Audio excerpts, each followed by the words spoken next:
Excelora Andrian dengan standbook F1C1170012. Kali ini untuk pengisian videonya akan menjelaskan tentang materi di atas.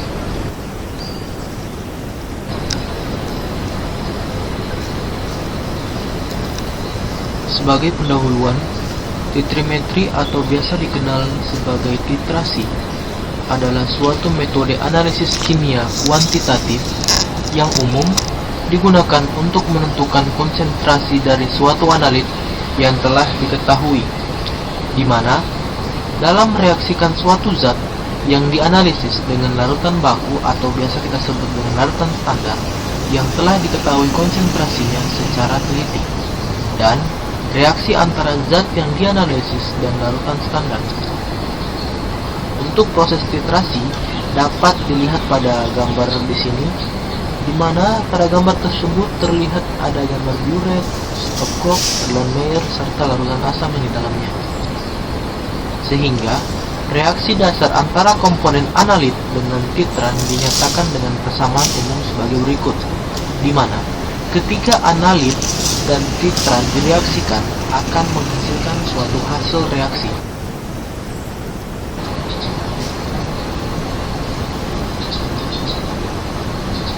Dalam metode titrimetri terbagi atas 4 bagian, di mana dalam metode ini prosedur analisis kimia yang didasarkan pada pengukuran jumlah larutan titran yang bereaksi dengan analit.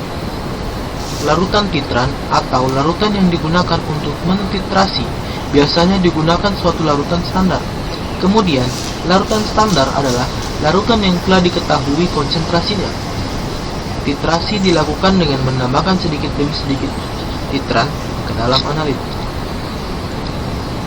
Adapun istilah-istilah dalam titrimetri adalah sebagai berikut. Di antaranya analit, di mana adalah bahan yang dianalisis.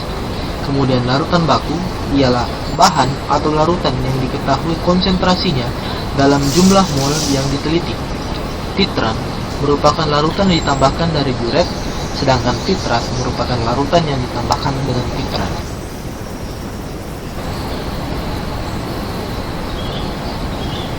Sebagai lanjutan, pembagian dari salah satu proses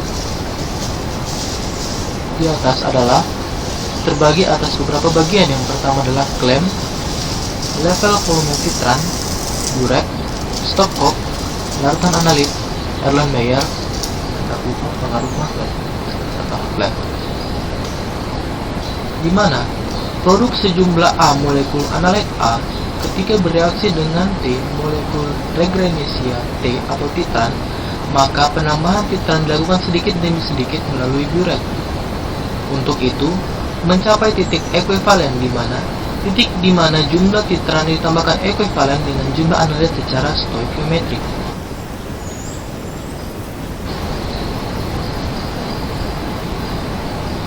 Syarat-syarat suatu titrasi dapat terbagi menjadi 4 bagian. Yang pertama, persamaan reaksi jelas, berlangsung sempurna, tunggal. Kedua, cepat dan reversibel, di mana reaksi semakin lambat karena konsentrasi titran mendekati nol, atau irreversibel, akhir titrasi tidak tegas. 3. Ada petunjuk akhir titrasi atau indikator. 4. Larutan baku harus stabil. Kemudian kita masuk pada konsentrasi larutan, di mana untuk menghitung konsentrasi suatu larutan digunakan rumus molaritas atau M, di mana M sama dengan mol A per liter larutan sama dengan M mol A per mili larutan. Untuk lebih singkatnya, M sama dengan mol per volume. Untuk mencari gram zat terlarut dapat dilakukan dengan rumus G sama dengan M kali V kali BM atau gram larut.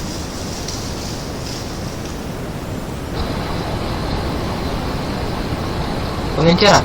Dalam rumus pengenceran terbagi atas 4 bagian, di mana rumusnya adalah P1 kali M1 sama dengan V2 kali M2, di mana V1 merupakan volume awal, M1 merupakan konsentrasi awal, V2 merupakan volume akhir, M2 merupakan konsentrasi akhir. Jenis-jenis titrasi. Jenis-jenis titrasi terbagi atas 4 bagian, di mana titrasi asam basa, titrasi redoks, titrasi pembentukan kompleks, dan titrasi pengendapan. Tetapi Dalam video kali ini akan lebih membahas mengenai titrasi asam basa.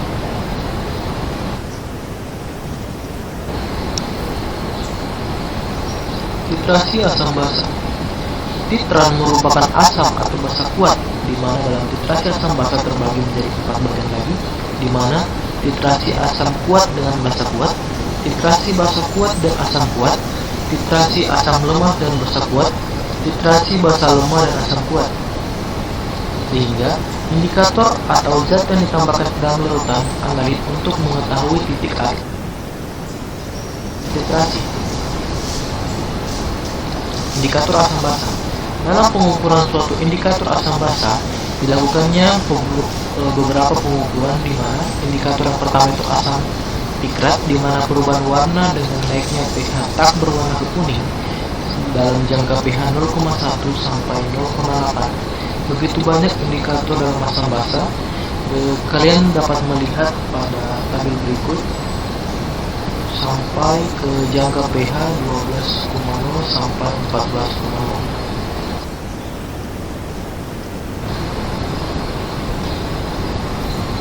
Contoh reaksi asam basa.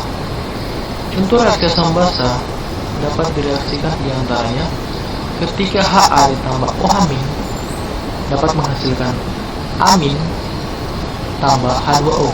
Kedua, BOH ditambah 3HO plus dapat menghasilkan B plus tambah 2H2O, dimana titran biasanya larutan standar elektrolit kuat, atau salah contohnya adalah NaOH dan HCl.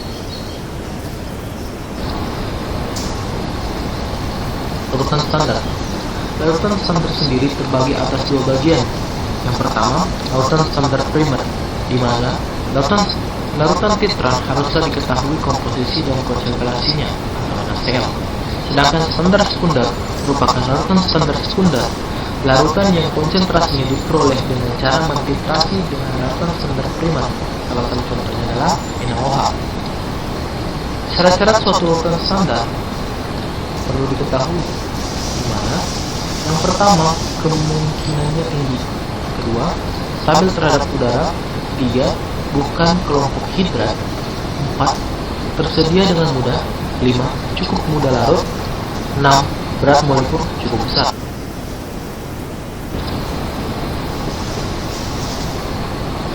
Titik akhir titrasi. Dalam menentukan suatu titik akhir titrasi dapat diketahui jika suatu tandanya dapat dilihat, di mana dalam menentukan titik akhir titrasi dapat diperlihatkan pada perubahan warna yang terjadi. Dalam gambar ini kalian dapat melihat perubahan yang terjadi pada perubahan warna sebelumnya, awalnya putih. Dalam mencapai titik akhir titrasi akan berwarna merah jambu atau pink.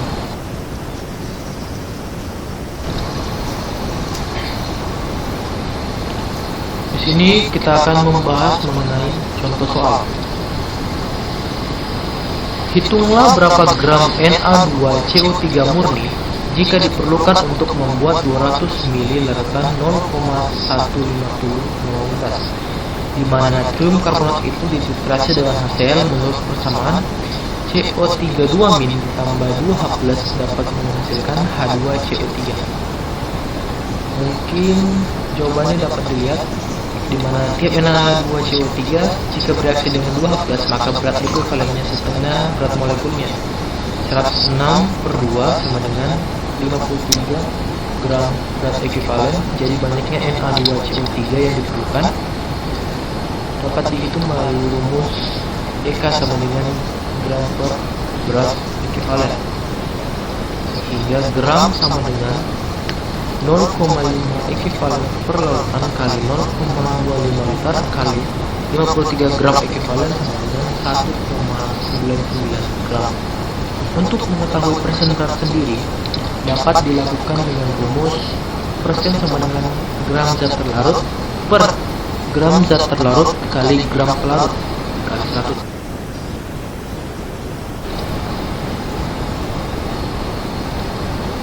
HCl pekat dalam berat molekul 36,5 mempunyai densitas 1,9 gram per mili dan mengandung 37% zat HCl.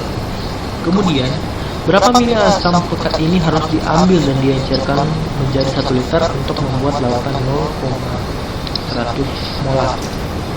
Yang pertama, kita harus menghitungnya melalui rumus G sama dengan M kali V kali Bm, di mana dalam sebelum telah diketahui M-nya sama dengan 0,100 mol per liter kali 1 liter kali 36,5 gram per mol.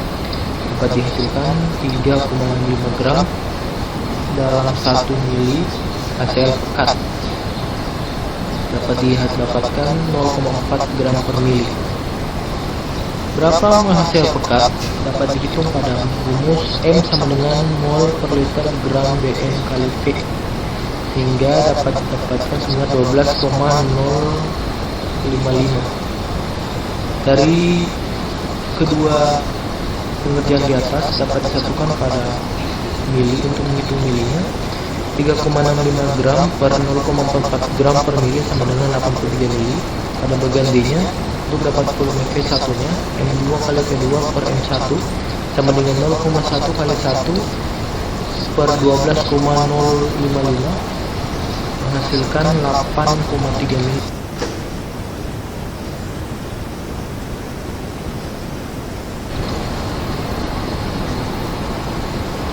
Untuk soal kedua, dimisalkan 50 mili HCl 0,1 molar dititrasi dengan Na2 0,1 molar.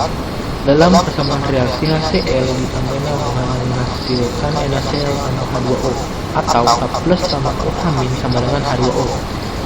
Sebelum penambahan NaOH, hasil adalah asam kuat dan sterilisasi berlengkap. Jadi H plus sama dengan 0,1 dengan pH min log H plus sama dengan 1. Setelah penambahan 10 mil NaOH, reaksi terjadi sama literasi adalah H plus tambah OH min sama dengan H2O, di mana 50 mili kali 0,1 milimol per mili H sama dengan bereaksi dengan 10 mili kali 0,1 milimol mili OH min. Dapat dilihat pada reaksi berikut,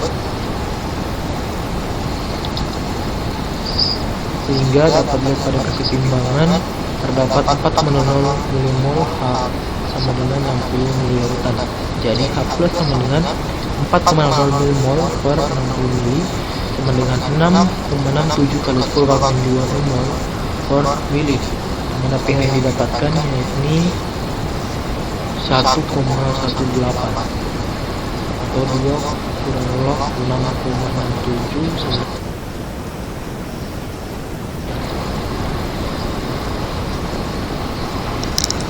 Setelah penambahan 50 mili dan setelah penambahan 60 mili LOH, cara pengerjaannya hampir sama dengan sebelumnya, sehingga dapat dilihat pada pengerjaan tersebut. Hal yang perlu diperhatikan adalah setelah titik ekuivalen mencapai besar pH 7,0, penambahan 0,05 mili titik titrat akan berubah menjadi 9,7 dalam arti pH-nya. Nilai tersebut diperoleh dari persamaan H plus tambah OH min menghasilkan H2O. Dan H plusnya 5,00 tambah OH-nya 5,05 dapat dihitung habis 0,05. Dalam keseimbangan terdapat 0,5 milimol OH min dalam 100,05 ml. Jadi OH min sama dengan 0,05 milimol per 100,05 milimol sama dengan 0,005 milimol per mol, dengan pH yang didapatkan adalah 9,7. Baik, itulah hasil dari presentasi saya. Mohon maaf jika ada salah-salah kata. Itu akhir dari video saya. Terima kasih.